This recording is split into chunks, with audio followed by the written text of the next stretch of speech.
Mesela hoşdal qabul dol ve mal dol ibadetiş.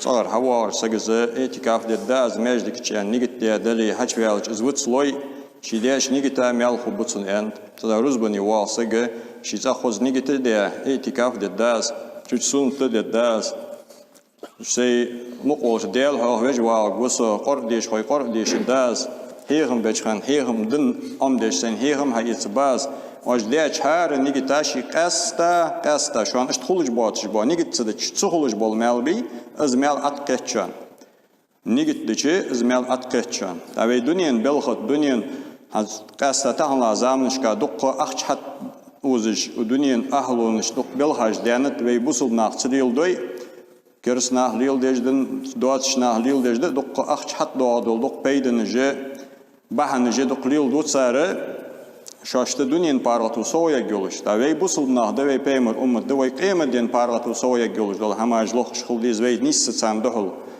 Da sar dünyandır loq haqıl şeymal bol nit şeymal bol qiyetimiz dünyan peyt dünyan rusk soğudaq dünyan parlatı soğuya qiyetişqa hegiş biş iştxıldiz ve udına sutur. Hani alç ve din baqdın da nisdin da qiymet da im dusu dolujlar da tigirdir marvahır dat Peymeriz dünyanın parlatı, dünyanın rusk, dünyanın mulk, işte patçahacı, böyle bağınaq, böyle bargej, vahırım daçan dünyandarım, olaşanıt, kıymetden derduatır vahır daçan eli.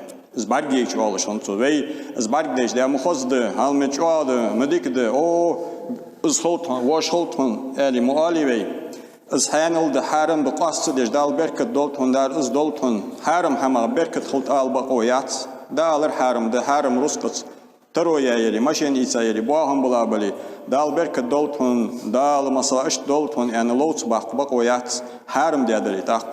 Harimi dede çıhoş olsa gadak bu umuç biz vey. Ambalı peymeriz fualır ıssan mehdi kılıcı, de vahirim dağçan, ya dünyandarım. Kıymetden doğatır, vahir dağçan, taroya çan, ruskı dağçan, sigirdarmar eli, olur peymeriz sallallahu aleyhi ve sellem.